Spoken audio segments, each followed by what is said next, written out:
Can you hear me? Yeah? Okay, about Ray. I'm going to try to keep it together here, so bear with me just a bit. Raymond Joseph Saccone was born July 16, 1944 in Hackensack, New Jersey, to Elsie and Raymond Saccone.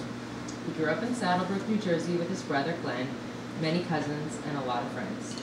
From the get-go, Ray was well-liked by his peers and a bit mischievous. The mischievous sparkle in his eye never left, and I know that you've all seen it. Ray's childhood was spent outdoors.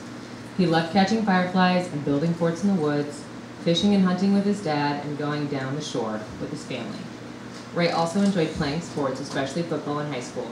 In 1962, he graduated from Saddlebrook High with a scholarship to play football at Eastern Montana College in Billings, Montana, if you're not familiar. Unfortunately, Ray's college football career was cut short. He broke his ankle the very first game and never played again. However, by that time he'd fallen in love with Montana and declared he would never live in New Jersey again. He may have said that, but Ray never lost his Jersey swagger. According to him, there are two kinds of people in this world: those who are Italian and those who wish that they were. Ray graduated from EMC in 1967 with a degree in education. He began his teaching career in Joliet, Montana. He very much enjoyed working with kids, coaching track and basketball, hunting on the weekends, and especially his summers fishing and exploring Montana with friends. In the summer of 1970, Ray decided to be a summer educator for the Migrant Program, a program that provides supplemental education to Native American children in Montana. That summer, working the same program, Ray met a young, beautiful teacher named Wanda. It didn't take Ray long to ask her out on a date. Remember, the Jersey swagger. Ray and Wanda's first date was fishing the Bighorn River.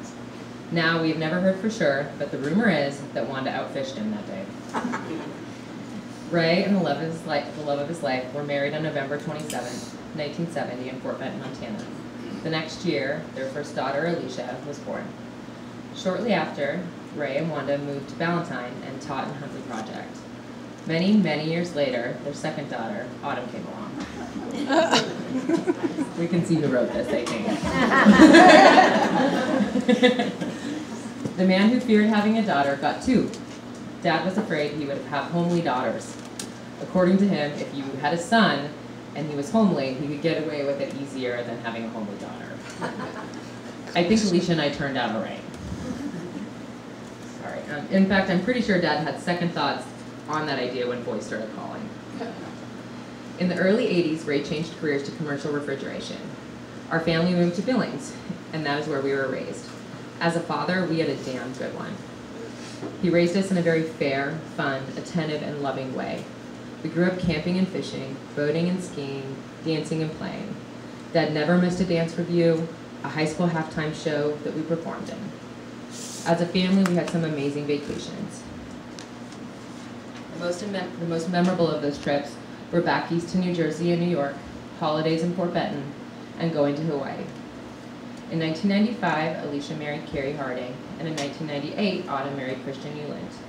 Ray finally got the sons he wanted, and the three of them had quite the bond. There were countless hours of late-night poker games, many fishing and hunting trips, and even a random football game in the mud. They had a lot of fun, the three of them. It took a while, and Dad questioned that Carrie and Christian if they knew how it worked, but he eventually became a papa when Charlotte Harding was born. Then it was a baby boom. Noah Euland, Finnegan Harding, and Gabriel Euland all came along and completed Papa Ray's circle. Dad adored his grandchildren and truly enjoyed spending time with them. He loved dancing with Charlie and watching her ballet performances. A week before Dad's surgery, he took Finn fishing, and he was so proud that Finn had outfished the boat.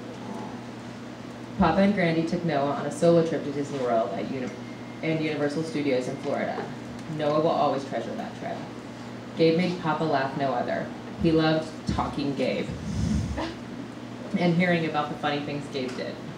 We are so very thankful that all four grandkids are old enough to always remember their fantastic Papa Ray.